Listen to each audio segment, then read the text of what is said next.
Hello and welcome to another interesting episode of the Reflection series, where we share stories that recharge and rejuvenate us. And every time we have a wonderful speaker who shares their story that's a real life experience. And today we have Rebecca Attwood. Welcome, Rebecca. Rebecca learned Raj Yoga meditation in Sydney in 1984, and she currently helps to coordinate the Brahma Kumaris activities at the Gold Coast Center. And as I know her, she's a very beautiful soul, and I'm sure the practice of meditation over these years have made her what she is today. And the title of the story that Rebecca is going to share is Realizing I Can Be a Beautiful Person and Live in a Beautiful World. And as Rebecca says, that when she was young, there were two things that she really wanted. One was to be a beautiful person, and the other was to live in a beautiful world. But she didn't know how she could achieve that. And then one day, all the answers were given to her. So that's wonderful that something you were seeking for suddenly came in front of you, or you got the answers to all that you needed. So let's hear what the story is all about from Rebecca herself. So without further ado, a very hearty, warm welcome, Rebecca, and it's over to you. Thank you, Lata, and very nice introduction. So I guess my story begins when I was a little girl. I grew up in the country in New Zealand on a dairy farm, and so I was surrounded by nature, and I grew up I was born in the early 60s, 61, and at that time there was quite a sense of prosperity. I felt, and a good life. And so I grew up in a community, a close community, where we interacted with each other a lot. We would have dances and parties, and the whole farming community in that area would get together. So I enjoyed my life then. I remember feeling a really strong sense of belonging, and I remember sitting, our house was on a hill, and there were a couple of hills on our property next to the house, and I would sit, on the hill where our house was, or on one of the other hills, and I could see way into the distance, and I could see all of our close neighbours, and I knew who lived where, and I went to school with, some children who lived in different houses. And I had this real sense that it all belonged to me, even though,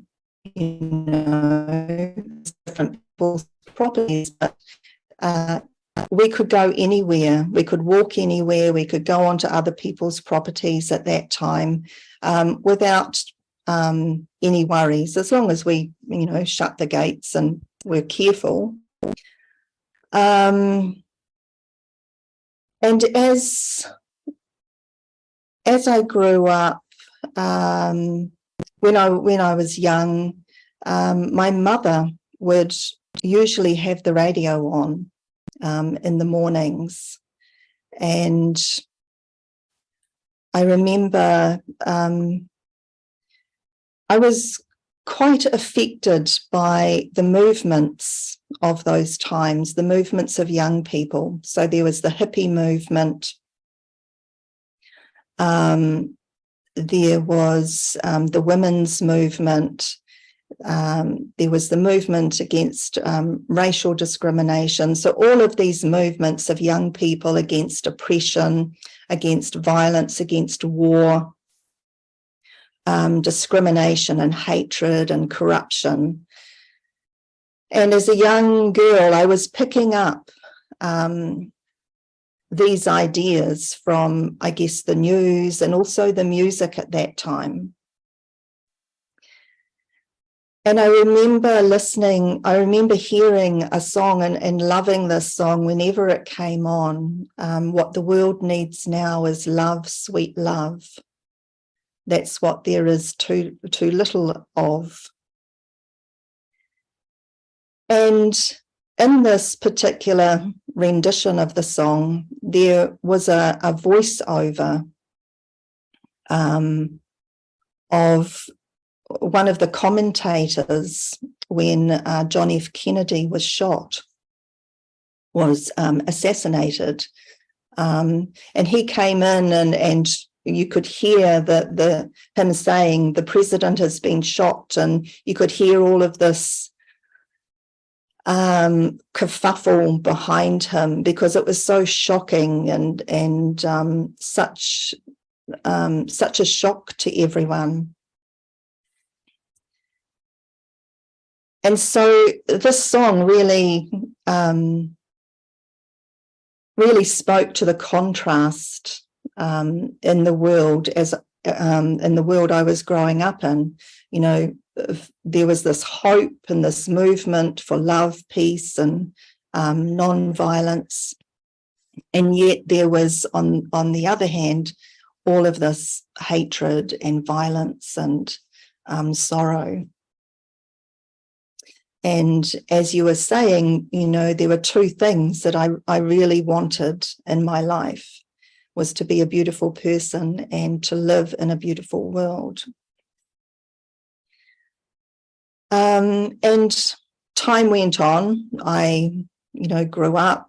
And when I was 19, I moved to Perth with my boyfriend.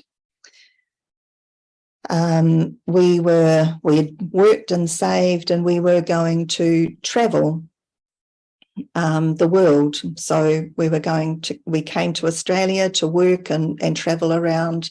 And then the plan was to go to Asia and through Europe. And we lived in Perth, and we lived in the hills in Mount Helena with his brother and his brother's girlfriend. So we lived out in the country again. And I had worked as a legal secretary. So in those days, you got jobs through connecting with an employment agency. And so I got a job in Perth.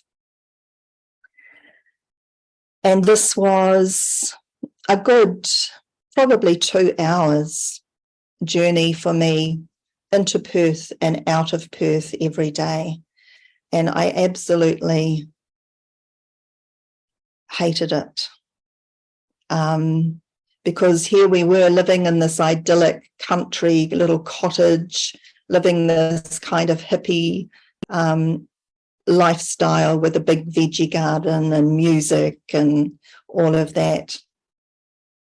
And yet every day, 5 days a week, I would have to journey into Perth, into this, what I felt was a concrete jungle. I didn't know anyone. I didn't work my boss wasn't particularly enjoyable to work with. So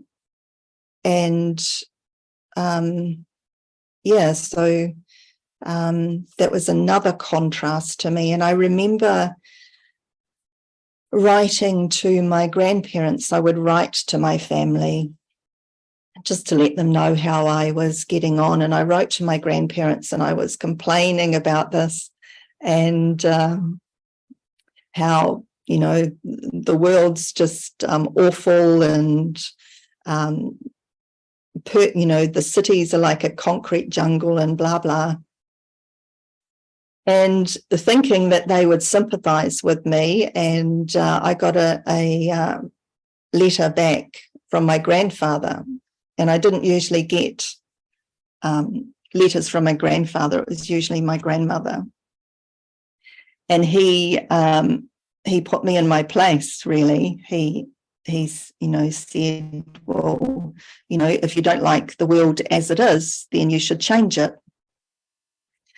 And he said, I bet you didn't even vote in the last election, which of course I hadn't. I was 19, and kind of removed. My lifestyle was kind of removed from all of that sort of thing. And so I thought, okay, of course he was right. And so life went on, and eventually my boyfriend and I broke up, and I got a job. I didn't want to stay where I was living. I didn't want to stay in my job. I didn't want to find a place. I didn't want to go back to New Zealand, and I didn't want to find a place with other people that I didn't know. So I had heard about jobs working on farms and stations as governesses and cooks and housekeepers and jillaroos and that sort of thing. So I joined an agency and got a job on a station about 1,000 miles north of Perth as a cook, housekeeper and governess to a 7-year-old boy. And I remember waking up the first morning. I arrived in summer, and we all slept outside on the veranda because of the heat. And I woke up in the morning, and I remember looking out, from my pillow, just looking out towards the yards and seeing kangaroos and emus and this expanse of blue sky and land, and just thinking, oh, this is so nice. And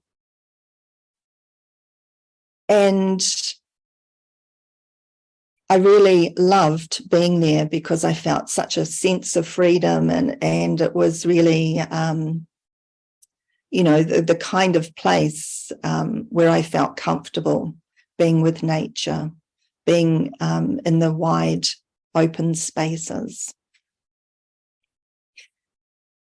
And what happens on stations is that geologists, groups of geologists would come through and do explorations and experiments and studies on different things on the stations.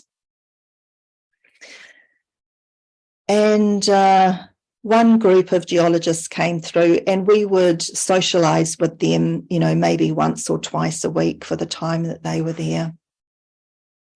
And me and one of the guys who came with the geologists, we would, talk, and he shared with me a book. He gave it to me to read, and it was Illusions by Richard Bach.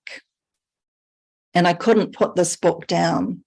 It was like it kind of started to open my consciousness, my awareness to something other than what I knew. And that was fine. I left the station eventually and ended up in Queensland. So I was continuing with my plan to travel the world. Arrived in Queensland, stayed here for a couple of years. And then my ex-boyfriend came and stayed with me and travelled to Sydney with me. And he was telling me about a meditation group that he had joined in New Zealand. And it sounded really good. And I thought, well, once I get to Sydney and get settled, I will look for something similar. And so that's what I did. I arrived in Sydney, got a job, found a place to live. And I was looking in the paper one night, specifically for a meditation group. And this tiny little ad in the back of the paper was about 1/2 inch high and maybe 1.5 inches wide, advertising a meditation course, a free meditation course. And so I thought, okay, I'll go along to that because that sounds like what Gary had done, that sort of course. And at the same time, I was working for the Church of Latter-day Saints in their finance department.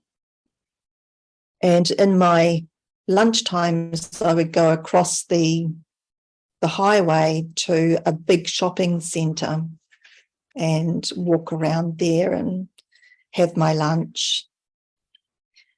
And one day when I was doing that, I saw a poster about reincarnation, and I thought, a talk about reincarnation, and I thought, oh, I'll go along to that because it was nearby. And then when I went to do the meditation course, start the meditation course, I walked into the what was the Brahma Kumaris meditation centre. And I saw this poster about reincarnation, and then I realised that it was these people who were organising this talk.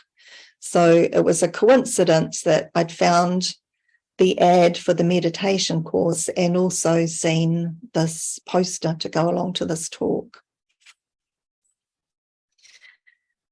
And so I embarked on the Raja Yoga meditation course and came out the other end of it recognizing that, okay, I've been given the plan, the method to become a perfect person and to create a perfect world. And so it was like I had come full circle again. So there were lots of full circles happening. Me coming from the country, going to the station, living in the country, me going to Queensland, and then my ex-boyfriend coming another circle, and then coming to Sydney. And another full circle. My desire to be a perfect person, to become a perfect person and to live in a perfect world was answered. And so and then another circle was, the mess that my grandfather gave me about, it's your responsibility to create the world that you want. And so I could see that through the methods that I was learning in Raja Yoga, I could do that. I could take full responsibility, and even though I wasn't the president or the prime minister of a country or even a diplomat, or I wasn't a protester, just with my thoughts and my feelings, I came to understand how powerful these were. And so I could just use my thoughts and my feelings to create whatever I wanted. And I guess another aspect was I could just be myself. It was such a relief that I didn't have to be something or someone that others wanted me to be all the time. As I was growing, when I was young, there was one particular person in my life that, reinforced over and over again how bad I was. And yet there were a number of people at the same time who were telling me the opposite, that I was a beautiful soul. And so I was very confused.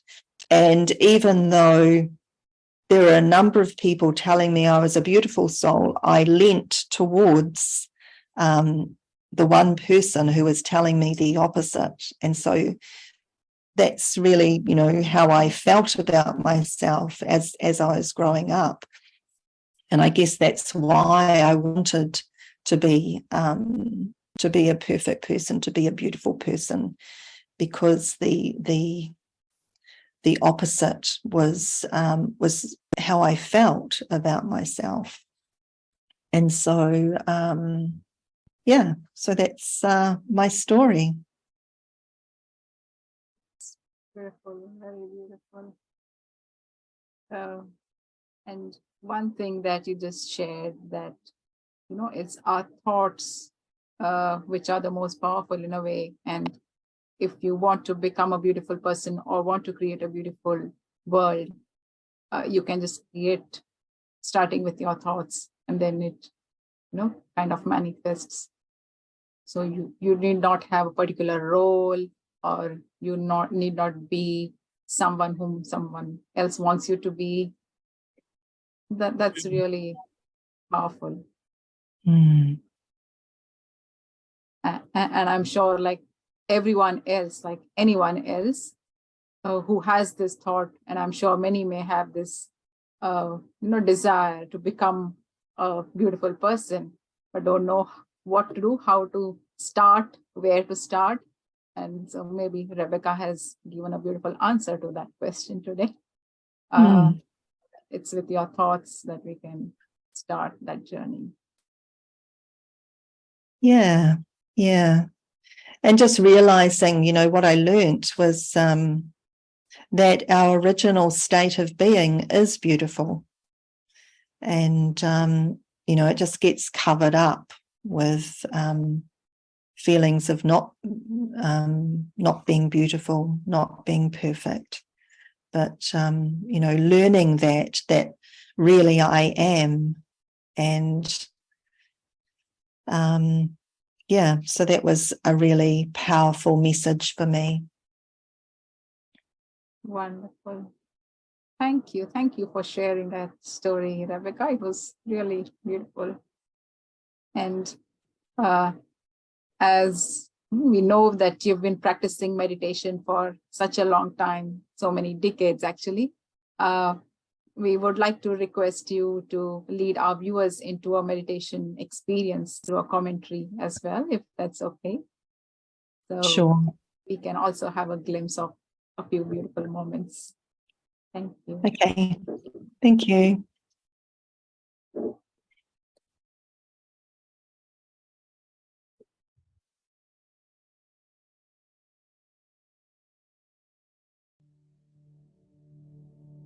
So just get yourselves comfortable wherever you are.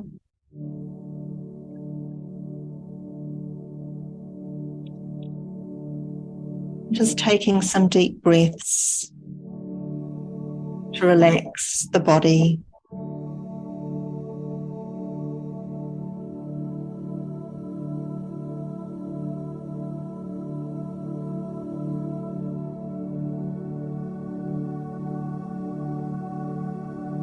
And as the body relaxes, and you focus on relaxing.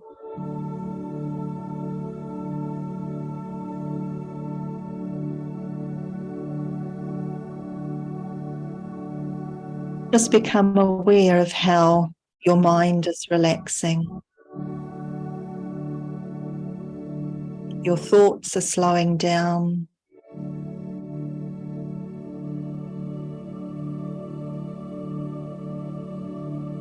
And you're coming into a peaceful state of being.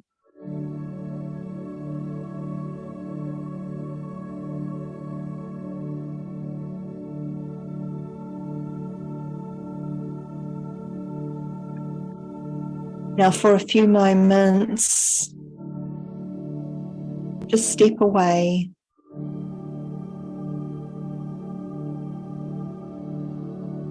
from this world and step inwards.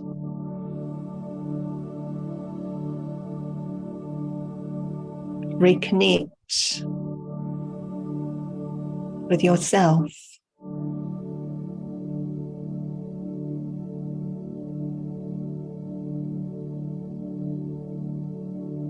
A spark of energy,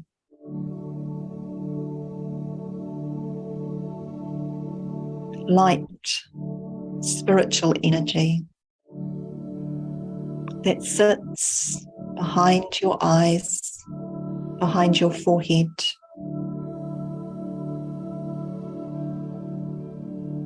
In a space that is quiet, still, and filled with light.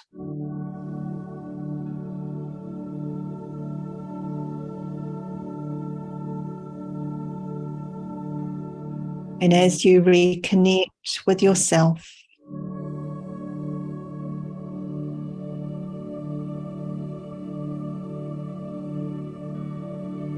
see yourself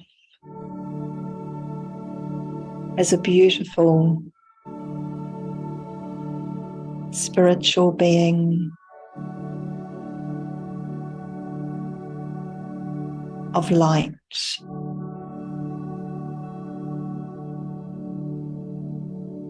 A being of peace.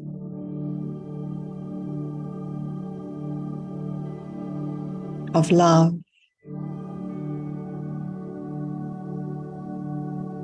Of truth. Clean and pure. And completely natural.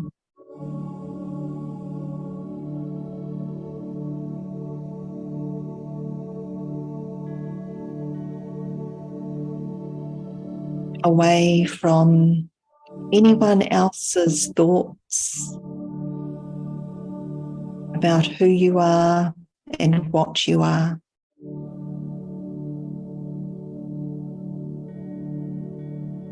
Just enjoy being.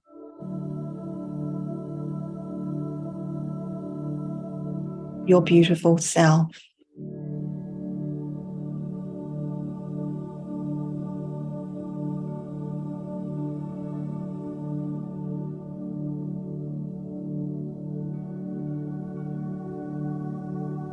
Feel your beauty.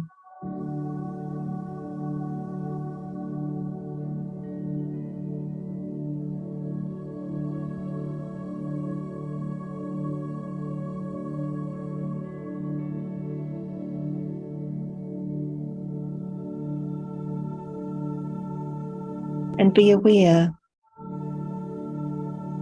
that the energy of the feelings that you're having right now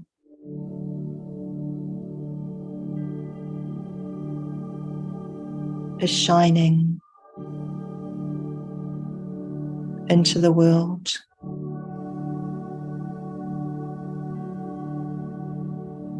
Affecting everyone and everything in the world.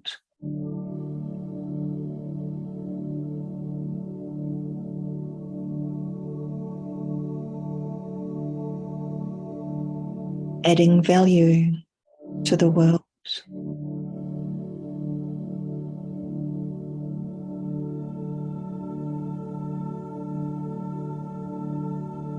Changing the world.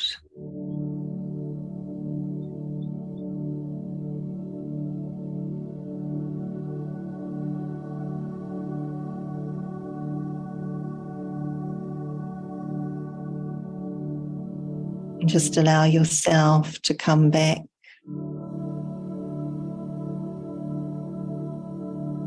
into the awareness of the room you're sitting in.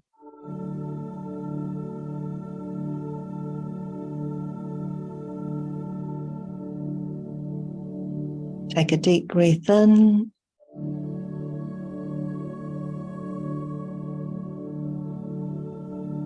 Become aware of your body again.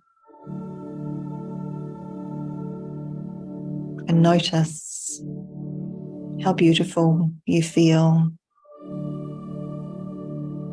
and how beautiful the world feels.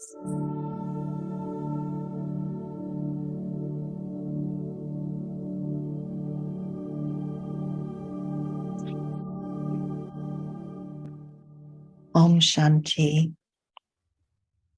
Om Shanti. Thank you, Rebecca. That was beautiful. I'm sure the energy of this experience has already, spread and started creating more beautiful energy, like spreading on. Yeah. Thank you, Lata. Thank you once again for joining and sharing these beautiful words and the story. And I would also like to thank our viewers for joining in. And if you would like to know more about us, please do visit our website, which is www.brahmakumaris.org.au. There are many programs, retreats, and workshops listed on there, and you can also visit your local center. The addresses and contact details are available as well. So thank you once again, and we will come back with another interesting episode of the Reflection Series. So till then, take care and remain beautiful and keep spreading the beauty. Om Shanti. Thank you.